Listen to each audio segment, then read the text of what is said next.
Taigi, verslo dėsniai. Tai pirmas dalykas, apie kurį norėčiau pakalbėti, yra lyderystė. Ir šitam versle be abejo mes žinom, kad visi sėkmingi žmonės, visi sėkmingi verslininkai turi tapti būtent lyderiais. Ir ką tai reiškia? Reiškia, lyderystė yra iššūkis būti daugiau negu vidutinį.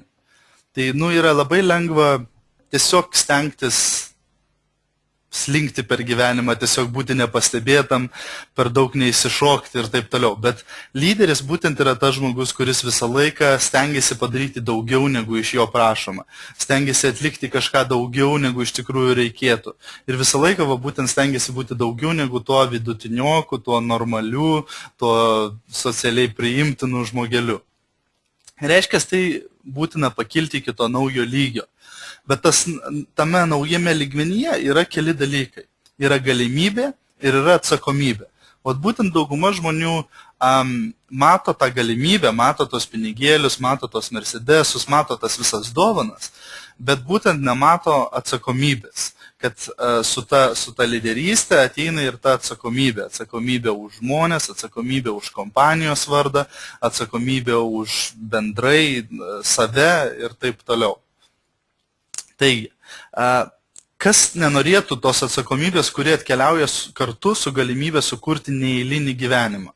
Tai be abejo, kiekvienas jeigu žinotų, ką ta atsakomybė gali atnešti, kurie atkeliauja su galimybė, tikrai ją priimtų.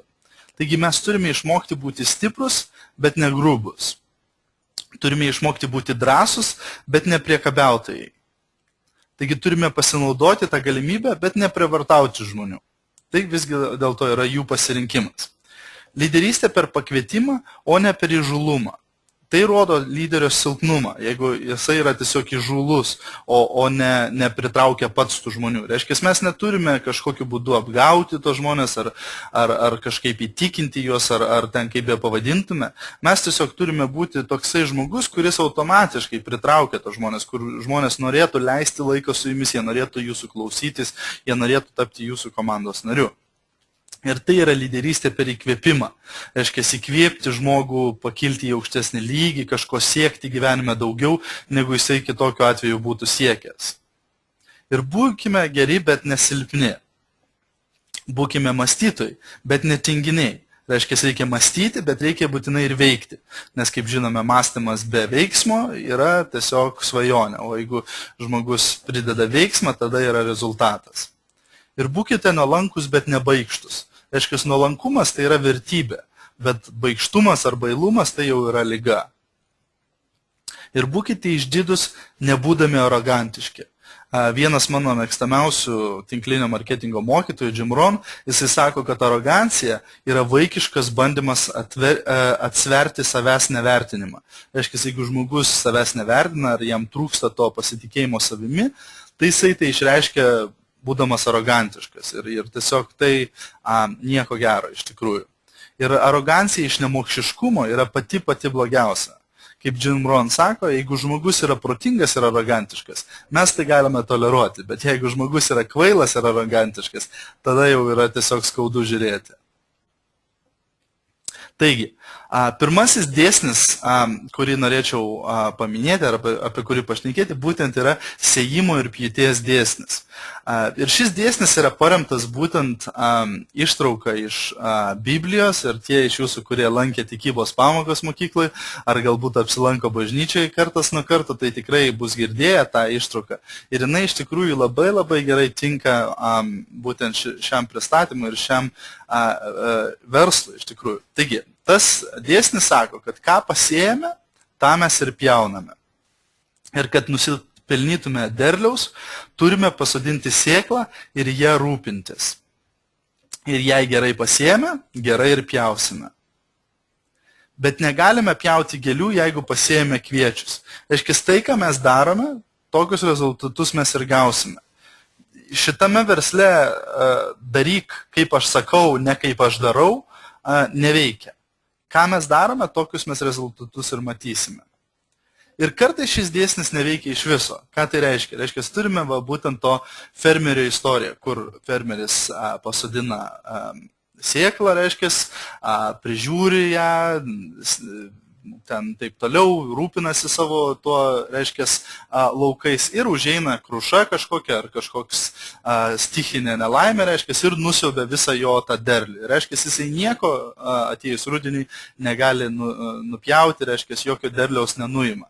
Tai vėlgi jisai turi tada du pasirinkimus. Jisai gali nuspręsti, kad, reiškia, visas šitas ūkininkavimas neveikia, reiškia, jisai visiškai yra beržės reikalas ir nutraukti tai ir daugiau nebetęsti, daugiau niekados nebesėti, arba jisai gali tiesiog priimti tai kaip, tiesiog nelaimę ir sekančiais metais vėl pradėti iš naujo. Aiškiai, vėlgi mūsų versle taip pat yra tam tikros taisyklės, tam tikri dėsniai, kur mes matome, jeigu mes bendraujame su žmonėm vienu būdu, jie atsako kitu, jeigu mes padedame savo komandos nariams, jie dirba vienaip, jeigu mes jiems nepadedam, jie dirba kitaip ir toliau, bet kartais, kad ir tu investuoji labai to daug laiko su to žmogum, kad ir stengiasi, taip toliau, jisai būtent kaip tas nusiaubtas derlius tiesiog nukeliauja ne ten, kur reikia, ar meta vis tiek tą verslą, nepaisant pastangų, kurias tu įdėjai. Ir vėlgi čia tada mes ateiname iki tos vietos, kur reiškia yra mums nuspręsti, ar be abejo tai buvo tiesiog nelaimingas atsitikimas ir galime toliau tęsti ir toliau kviesti žmonės ir toliau dirbti su jais, ar nusprendžiame, kad viskas tai yra galas mūsų viso verslo ir mes daugiau to nebeužsiimsime. Ir dažniausiai jūs pjausite tai, ką pasėjote. Ką tai reiškia? Nėra garantijos, bet tikimybė labai gera. Dažniausiai yra kur kas geresnė tikimybė nei lošimo namuose. Reiškia, dažniau negu rečiau yra labai geras šansas.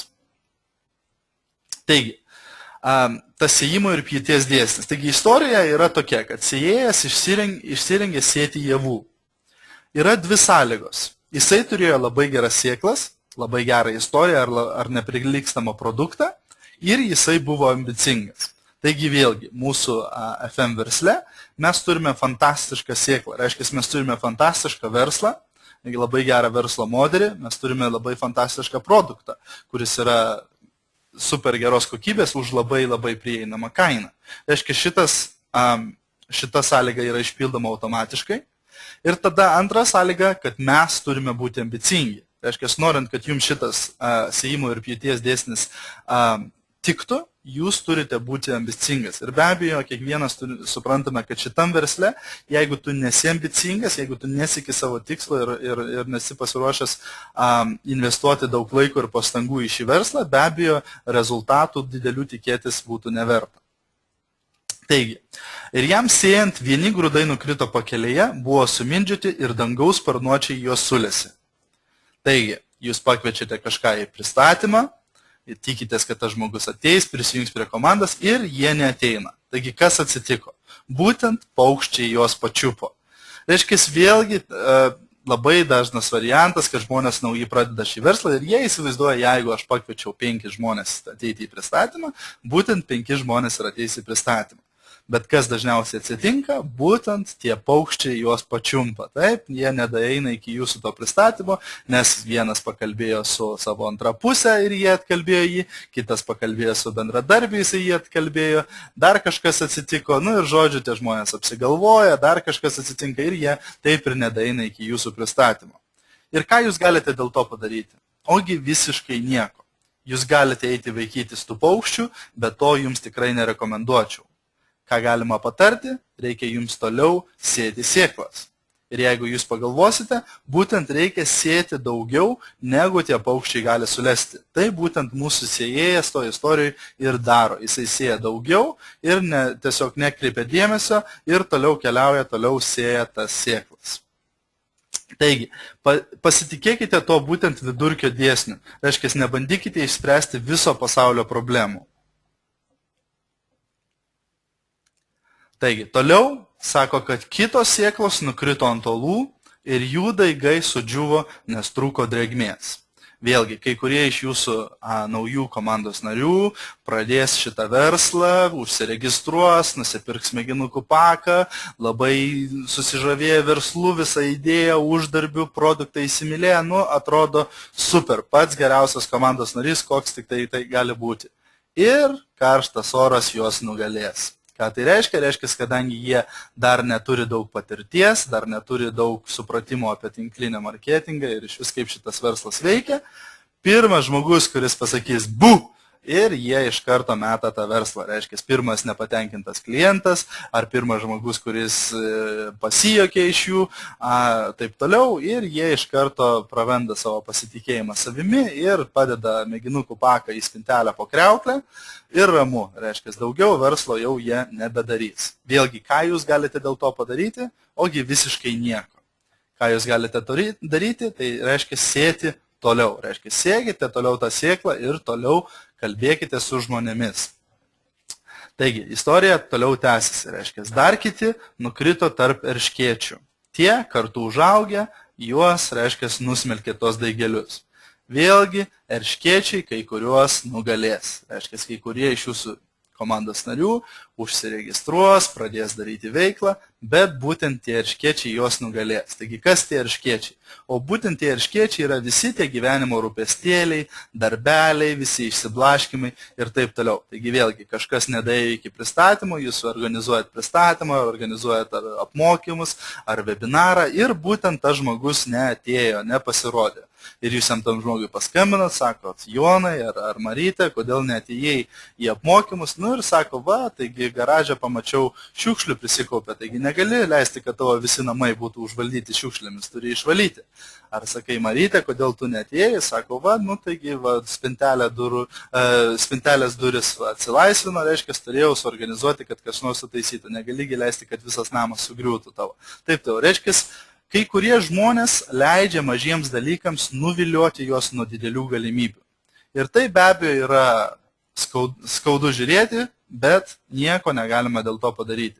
Kai kurie žmonės tiesiog koncentruojasi ne į tuos dalykus, reiškia, jų prioritetai yra kažkur kitur, o būtent ne versle, ne tos finansinės laisvės siekime, bet būtent kažkur kitur ir galbūt, kaip sako, yra priežastis, dėl ko kai kurie žmonės yra neturtingi ar neturi dalykų, kuriuos jie norėtų turėti, būtent yra tam priežastis, kodėl jie to nepasiekė dar.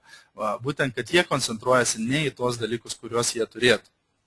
Nu ir dabar jau kai kurie iš jūsų gali būti, kad galvoja, kiek mums čia reikės ištverti šitų visų blogybių, šitų visų sunkumų, reiškia, šitam versle. Bet be abejo, kaip sėjimo ir pjūties dėsnis sako, dar kitos sėklos nukrito į gerą žemę. Ir būtent visą laiką jos nukris ant geros žemės taip pat. Reiškia, jeigu mes sėjame pakankamai, tai reiškia, kažkiek būtent ir nukris ant tos geros žemės. Ir jeigu jūs nenustojate dalintis tą gerą idėją, vieną dieną ji tikrai nukris ant tos geros žemės, ant tos produktyvios žemės, ant tos priimančios žemės ir ant tos sprendimus priimančios žemės. Reiškia, jeigu jūs sėjate toliau tą sėklą, jinai vis tiek nusileis ten, kur jai reikia. Tai būtent su mūsų tinklinės rinkodaros verslu, bet jeigu jūs reiškia, rekomenduojate tą produktą, jeigu jūs rekomenduojate tą verslo modelį, jeigu jūs kalbate su vis daugiau ir daugiau žmonių, būtent tas dėsnis jums padės. Reiškia, tai mes esame rūšiavimo versle, mes nesame įtikinėjimo versle, mes nesame verbavimo versle, mes nesame tempimo versle, jokiam kitam. Mes esame būtent rūšiavimo versle. Mes rūšiuojam žmonės, reiškia, rūšiuojam tuos, kurių yra svajonė gyventi iš pašalpų ir sėdėti namuose prieš televizorių ir žiūrėti melodramas kiaurą dieną. Ir tarp tų žmonių, kurie būtent nori daugiau iš gyvenimo negu minimalus atlyginimas, kurie nori daugiau iš gyvenimo negu dirbti kažkam visą likusį savo gyvenimą ir kažkam kitam statyti finansinę laisvę, bet būtent mes ieškome tų žmonių, kurie nori savo gyvenimą pakeisti. Ir būtent čia yra toksai palyginimas, kur sako, nu įsivaizduokite, kad jums duoda užduotį. Reiškia, jums duoda užduotį surasti 5 žmonės, kurių vardas yra Jonas. Nu ir jūs, būtent, jums prižada labai gerą atlyginimą už tai, jeigu jūs rasite tos 5 žmonės, kurių vardas yra Jonas. Nu ir jūs išeinate iš kambario, iš namo ir pradedate ieškoti tų žmonių. Taigi, kas būtų jums lengviau? Ar jums būtų lengviau stabdyti kiekvieną žmogų, kuris eina gatve ir prašyti, maldauti, bandyti juos įtikinti, kad jie pakeistų savo vardą į Jonas? Ar jums lengviau tiesiog surasti 5 žmonės, kurių vardas jau yra Jonas ir tiesiog juos atsivesti į būtent tą vietą, kur jums prižadėjo tą atlygį. Taigi be abejo, kiekvienas iš jūsų turbūt nuspręsite, kad lengviau yra rasti žmogų, kurio vardas jau yra Jonas, vietoj to, kad įtikinti Petrą ar kokį kitą žmogų, kad jis pasikeistų savo vardą į Joną. Lygiai taip pat ir mūsų versle. Mes ieškom žmonių, kurie jau nori kažko, kurie jau nori siekti kažko, kurie nori jau uždirbti tos pinigėlius ir taip jau. Mūsų nėra darbas rasti žmogų, kuris nieko nenori ir jį tikinti, kad jisai tikrai nori statyti verslą savo, kad jisai tikrai nori platinti FM produktus, kad jisai tikrai nori užsiiminėti tinklinę rinkodarą.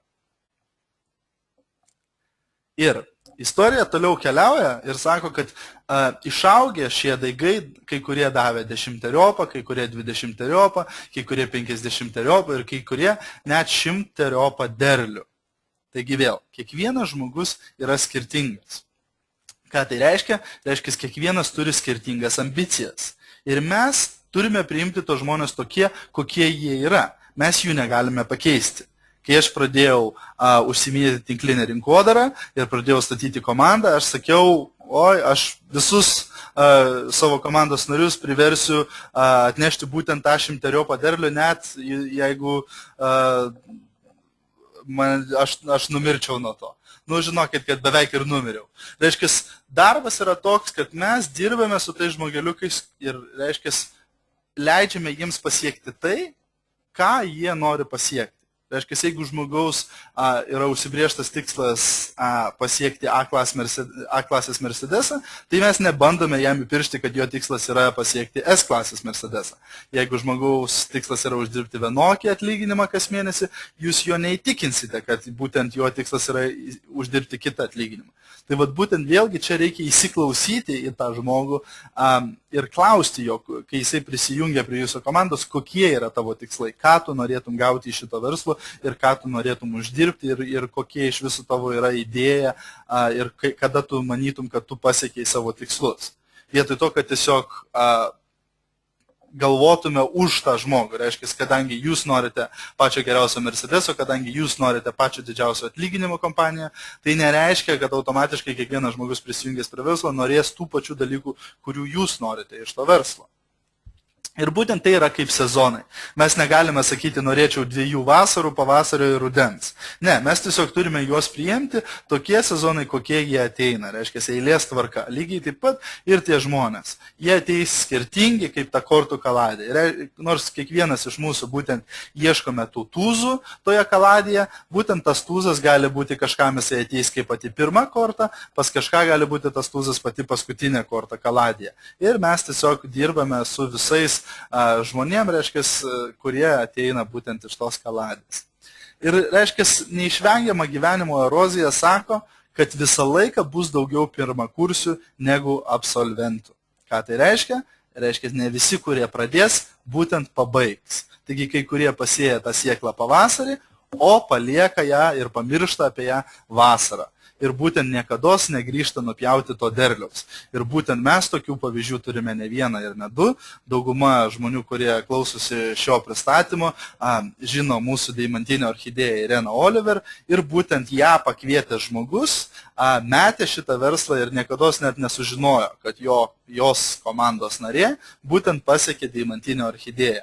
Tai vat būtent kai kurie žmonės, kaip be būtų gaila, reiškia, pradės šį verslą, bet niekados nesulauks tų rezultatų, nes jie nori uždirbti pinigus labai greitai, per naktį tapti milijonieriais ir kadangi neateina tas rezultatas taip greitai, jie apsigalvoja, dingsta motivacija, dingsta noras ir jie tiesiog meta tą verslą. Tai vat būtent jeigu jūs norite daug tų absolventų, daug tų lyderių, daug tų šaunių komandos narių, jūs turite vis pildyti tą pirmakursių klasę. Reiškia, viena didžiausių klaidų, kurią žmonės padaro, jie pradeda tinklinės rinkodaros verslą, jie pradeda statytis komandą, suranda 2, 3, 5, 10 žmonių į komandą ir tada nusprendžia, kad ieškoti naujų žmonių jau pakaks ir tiesiog jie dirbs su esamais žmonėmis. Ir tai yra viena didžiausių klaidų, dėl to, kad ar jūs esate pasiekęs 3% lygį, ar jūs esate deimantinė orchidėja, jūs turite nuolatos kviesti naujus žmonės būtent į tą pirmą kursių klasę, naujus platintojus į savo komandą. Ir ne tik tai, kad tie nauji žmonės padės jūsų verslui augti greičiau, tie nauji žmonės dar ir suaktyvins, sumotyvuos tuos esamus žmonės, kurie galbūt jau šiek tiek apsnūdo, kurie galbūt šiek tiek jau praranda motivaciją. Reiškia, tie nauji žmonės įneš tos ugnelės, tos motivacijos, tos aistros į tą verslą tuo pačiu. Gerai. Antras dėsnis, apie kurį šnekėsim šiandien, yra vidurkio dėsnis. Ir ką šitas dėsnis sako? Reiškia, šitas dėsnis sako, kad jeigu ką nors jūs darote pakankamai dažnai, jūs gausite rezultato koeficientą. Kai suprantate tai, pasaulis bus jūsų. Ką tai reiškia? Reiškia, pardavimuose, kai pradedate, pakalbate su 10 žmonių, vienas nuperka. Reiškia, tokiu būdu mes turime koeficiento pradžią. Reiškia, pakalbam su 10, vienas nuperka, ar pakalbam su 10, vienas prisijungia prie mūsų komandos. Kai tas koeficientas prasideda, dažniausiai jisai tęsiasi. Ir beisbole būtent tai yra vadinamas smūgiavimo vidurkis. Reiškia, niekas beisbole neatmuša 9 iš 10 ar 10 iš 10 kamuoliukų. Žmonės dažniausiai atmuša 1 iš 10, 2 iš 10, 3 iš 10, bet jeigu beisbole tu atmuši 300 iš 1000, reiškia 3 iš 10, tu uždirbi apie $5 milijonus, kas nėra taip blogai, iš tikrųjų, pagalvojus už tokį rezultatą. Taigi, net jei gaunate 1 iš 10, jūs galite pradėti varžytis.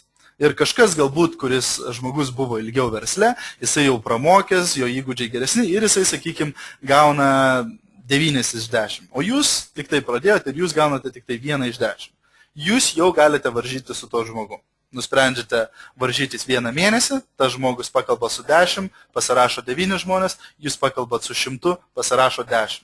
Jūs laimėjot. Taip? Tai reiškia, su vidurkiu dėsniu jūs galite kuo puikiausiai dirbti ir varžytis. Taigi štai ką aš darau, jeigu aš esu pradedantysis. Aš kompensuoju kiekiu ten, kur trūksta įgūdžių. Reiškia, kai jūsų įgūdžiai tobulės, kai jūsų supratimas apie verslą tobulės, jūsų patirtis tobulės, tokiu būdu jums vis reikės kalbėti su mažiau žmonių, kad gauti daugiau rezultatų. Bet pačioj pradžioj, kadangi mes dar tų įgūdžių neturim labai didelių, mes būtent kompensuojame kiekiu ten, kur būtent trūksta tų įgūdžių. Jeigu aš pakalbu su 10 ir tik tai vienas pasirašo į mano biznį, tada man reikia automatiškai, jeigu aš noriu 10 narių, pakalbėti su 100. Jeigu man reikia 100, tada man reikia pakalbėti su 1000. Ir laikui bėgant, be abejo, kai mano įgūdžiai pagerėja, man jau nebereikia kalbėti su 100, kad gaučiau 10. Taigi reiškia, vidurkio dėsnis gali būti padidintas, ar tiksliau sakant, jisai pats pradeda didėti, kai mūsų įgūdžiai tobulėja. Reiškia, laikui bėgant pradedame gauti 2 iš 10, 3 iš 10 ir taip toliau. Taigi, taip pat vidurkio dėsniui priklauso sena 80-20 taisyklė. Ir šita taisyklė yra labai žinoma visam pasaulyje, ypač versle, ir žmonės labai dažnai naudoja šią taisyklę. Didelės kompanijos žino, kad, pavyzdžiui, 20% produktų atneš 80% pelno. Ir būtent jie tos produktus, kurie būtent atneša daugiausiai pelno, jie bus visą laiką geriausiose vietose lentynose.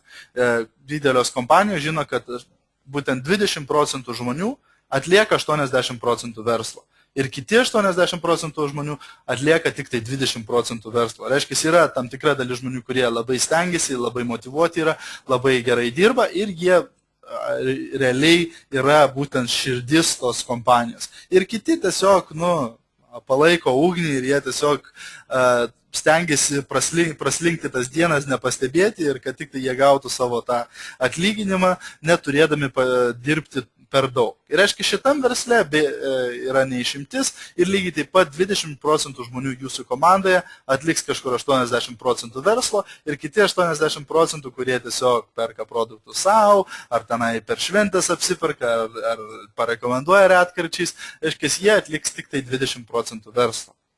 Tai yra kažkas, ko mes nebandome pakeisti ar pakeisti. Tai yra tiesiog verslo dalis ir tiesiog mes turime tai priimti.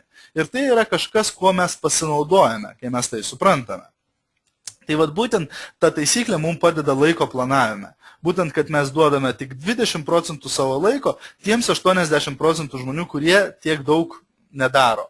Ir būtent duodame 80% laiko tiems žmonėms, kurie būtent yra tas 20% tie žmonės, kurie labiausiai stengiasi. Būtent šitam versle yra trauka būtent visą laiką į kitą pusę. Spėkite, kas nori 80% jūsų laiko. Būtent tie, kurie nieko nedaro ir jie nori, kad jūs už juos padarytumėte verslą. Bet būtent jūs turite priimti tą sprendimą ir būtent dirbti individualiai su tais 20%, kurie tikrai stengiasi ir nori kažką pasiekti, ir dirbti grupėmis su tais 80%, kurie galbūt nėra tokie motyvuoti ir nelabai nori daug laiko ir pastangų investuoti.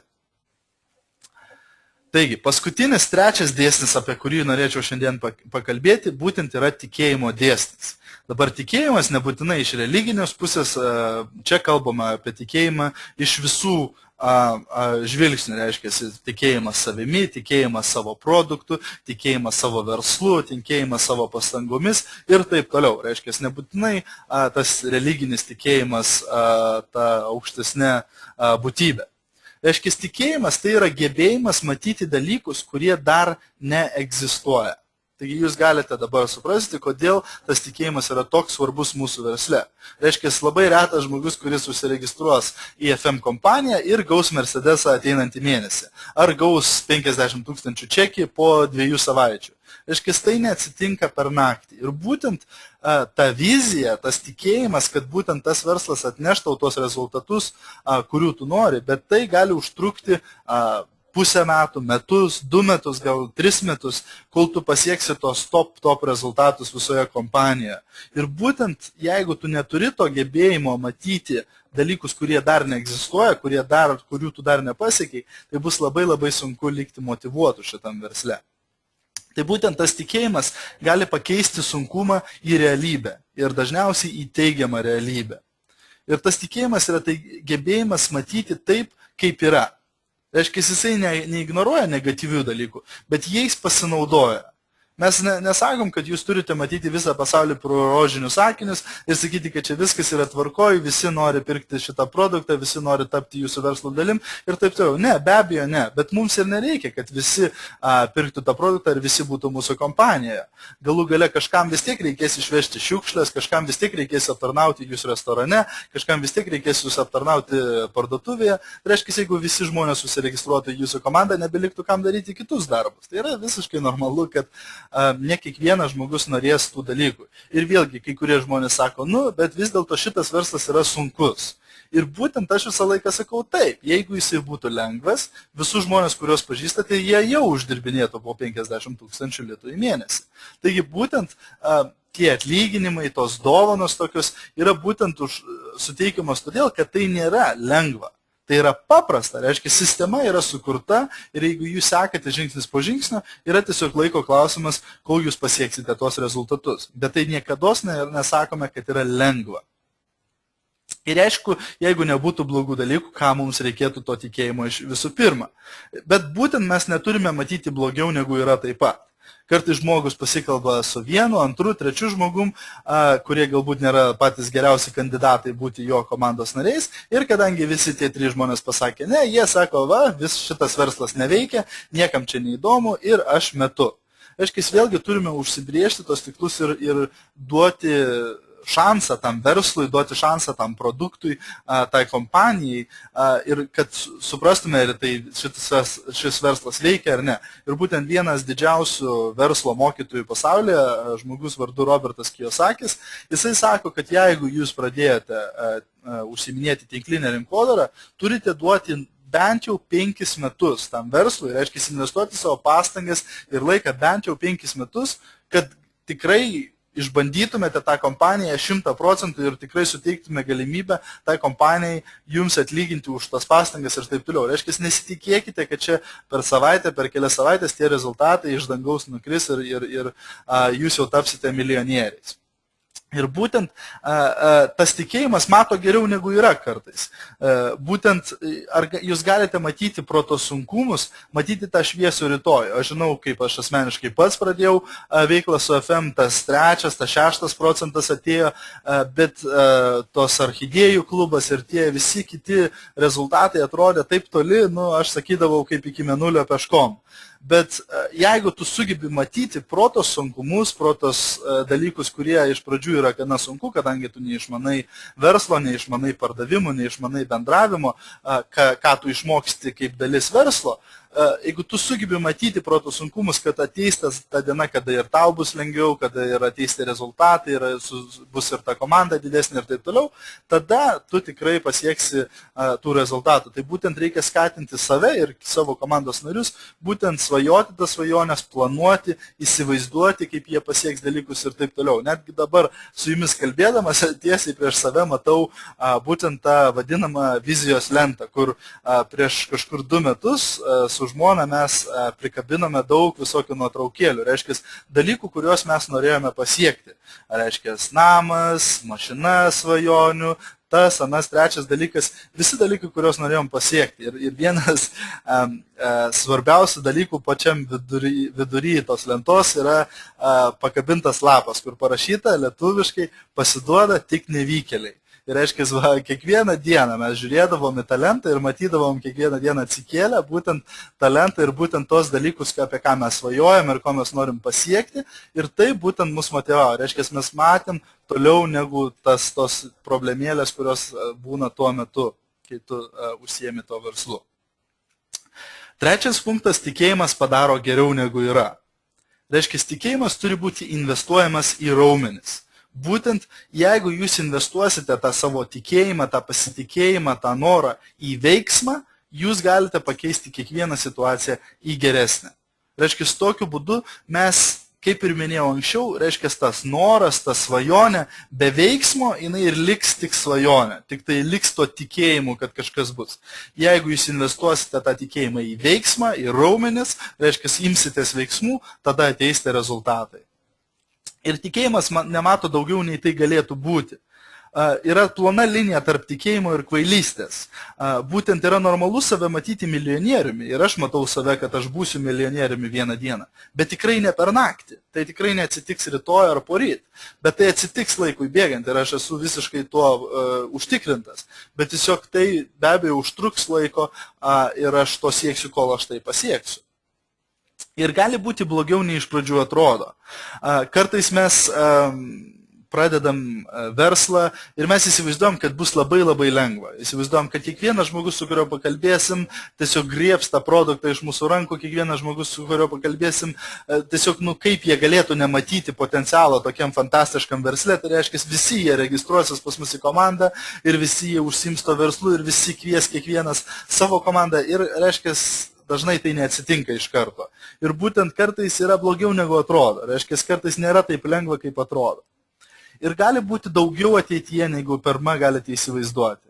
Kaip minėjau pradžioje, kai aš pradėjau šitą verslą, man atrodė neįmanoma, kad komandos taškai būtų 10, 20, 30 tūkstančių, 40 ir taip toliau. Atrodė, kaip tai įmanoma padaryti. Ir be abejo, šiandien aš turiu komandos narių, kurie daro asmeninių 5000 taškų per mėnesį. Ir be abejo, tuo metu man tai atrodė astronomiškos sumos. Šiai dienai atrodo tai visiškai normalus dalykas, kadangi jau tu esi tai pasiekęs, tavo komandos nariai yra tai pasiekę. Tai be abejo, tai viskas gali būti žymiai daugiau, negu jūs galite patys įsivaizduoti. Ir pasitikėkite tuo ir tiesiog žingsniuokite sekančių 100 žingsnių. Aš visą laiką matau savo tikslus kaip atstumą. Man tai padeda labiausiai juos įsivaizduoti ir jų siekti. Reiškia, jeigu aš įsivaizduoju, kad mano tikslas yra deimantinė orchidėja, aš įsivaizduosiu tą tikslą kaip, sakykime, 100 kilometrų. Ir reiškia, aš keliauju. Žingsnis po žingsnio aš vis artėju link to tikslo. Reiškia, jeigu aš šiandien nuėjau ir į apmokymus ir išmokau kažką naujo, aš žengiau vieną žingsnį artyn. Jeigu rytoj aš nuėjau ir suprekiavau produkto, reiškia, aš žengiau žingsnį dar vieną artyn. Jeigu poryt aš susitikau su kažkokiu senu draugu ir jam parodžiau šitą verslą ir jisai prisijungė prie mano komandos, aš žengiu dar vieną žingsnį arčiau. Ir reiškia, jeigu jūs įsivaizduoja, norite iš karto tos deimantinės orchidėjos, jums atrodo, neįmanoma, kaip tai pasiekti. Bet jeigu jūs tiesiog žengėte tą vieną žingsnį po kito, net jums nesusigaudžius, jūs kilstelit galvą, žiūrit, jau jūs trečdalį kelio nužingsniavo. Ir toliau. po vieną žingsnelį. Ką aš dar galiu padaryti, kad vėl dar žengčiau vieną žingsnelį arčiau. Ir žingsnis po žingsnio jūs vis artėjate to tikslo. Tai man būtent, kai aš matau savo tos tikslus, būtent kaip atstumą, man tai labai padeda jų siekti ir link jų keliauti. Taigi, darbas su žmonėmis. Išmokite dirbti su žmonėmis, kurie būtent to nusipelnė, o ne su tais žmonėmis, kuriems to reikia. Yra labai didelis skirtumas. Ir būtent, kaip po pavyzdžiui, visiems reikia daugiau pinigų, bet ar jie jų nusipelnė? Kartais yra priežastis, dėl ko tas žmogus neturi tų pinigų. Dėl to, kad jis galbūt visą gyvenimą jo švaistė, o galbūt dėl to, kad jisai nėra labai motyvuotas, galbūt tiesiog yra tinginys ir nenori dirbti, nenori siekti kažko ir visą gyvenimą tiesiog tikėjosi, kad iš dangaus nukris dalykai. Ir reiškia, dėl to ir būtent yra priežastis. Reiškia, visiems aplinkui mus reikia šio verslo, nes jie galėtų su juo užsidirbti daugiau pinigėlių. Bet ar jie to nori? Be abejo, ne. Visiems reikia kiekvieną dieną daryti mankštą, visiems reikia reguliariai eiti pas stomatologą, pasitikrinti savo dantukus ir visiems reikia mokėti mokesčius kiekvieną mėnesį. Bet ar mes to norime? Be abejo, mes to nenorime daryti. Būtent mums reikia ieškoti žmonių, kurie to nusipelnė, o ne tų, kuriems to reikia. Ir reiškia, aš visą laiką mokinu savo komandos narius, kad jiems reikia reikia žengti tą žingsnį, jeigu jie nori pagalbos. Reiškia, aš galiu statyti verslą kartu su jumis, bet aš negaliu pastatyti verslo už jūs. Tokiu būdu mes turime dirbti kartu, o ne dirbti už savo komandos narius.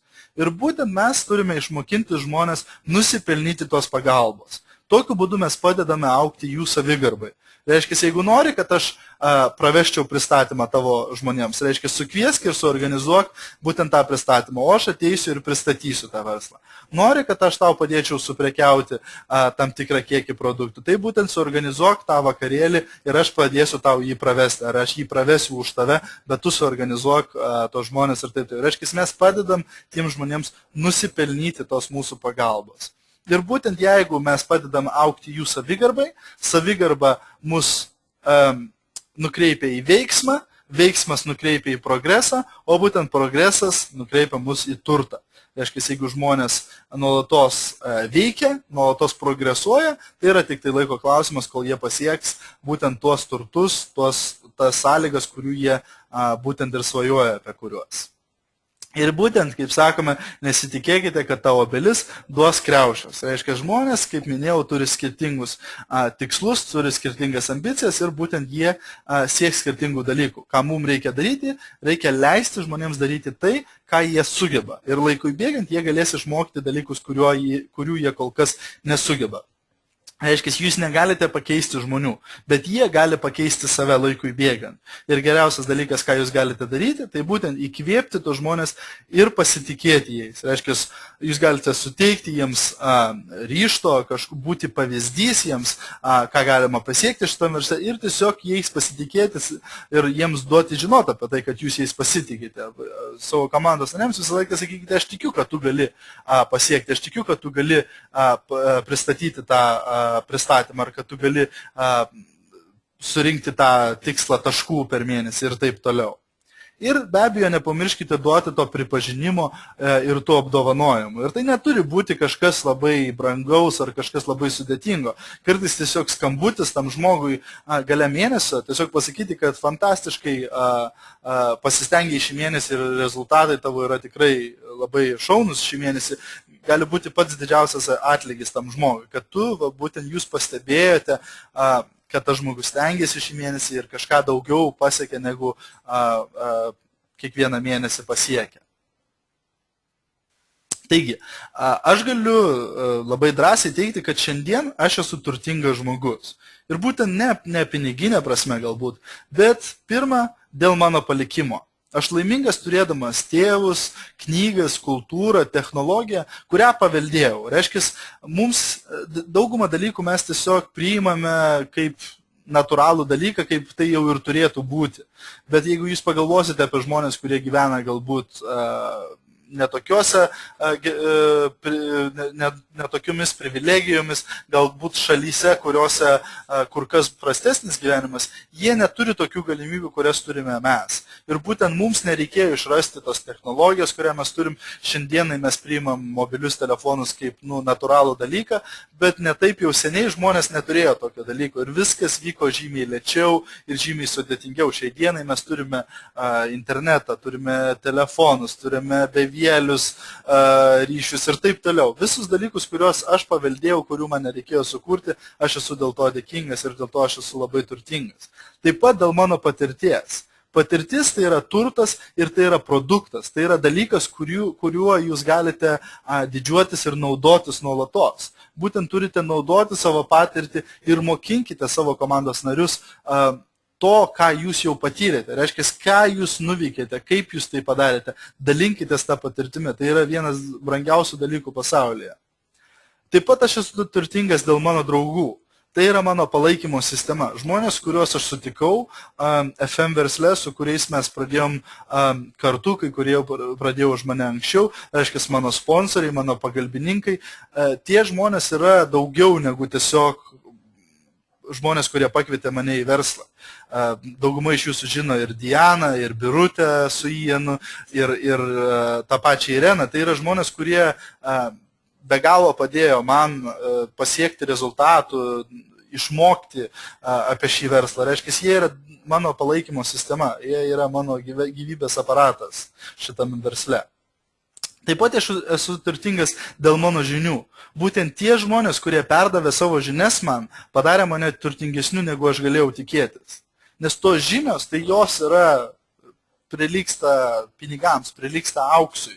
Nes su tomis žiniomis tu gali uždirbti pinigus bet kur, bet kada, bet kokioje vietoje, bet kokiom sąlygom ir taip toliau. Jeigu tu turi tas žinias, tos įgūdžius, tu gali uždirbti pinigus bet kur ir bet kada. Ir būtent tai yra pats brangiausias dalykas, būtent tos žinios ir tie įgūdžiai.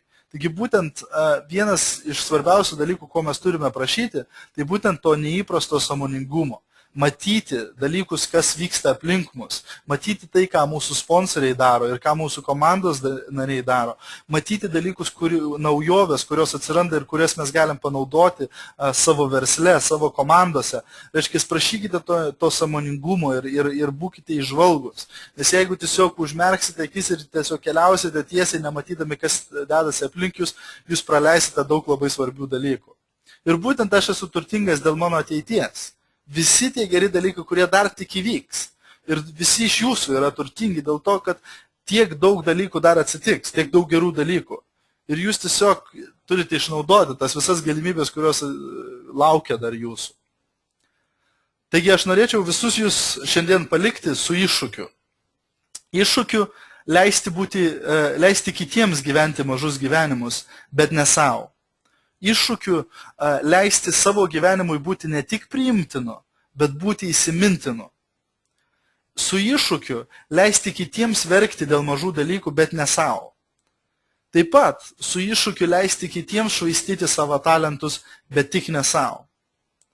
Taigi išmokite pakeisti žmonių gyvenimus ir ne tik jų darbus. Nes jeigu jūs pasinaudosite savo talentais ir dovanom, kurias jūs jau turite, kurias galbūt yra užslėptos, jums tiesiog reikia išvystyti jas, tie talentai jums garantuos vietą gyvenime.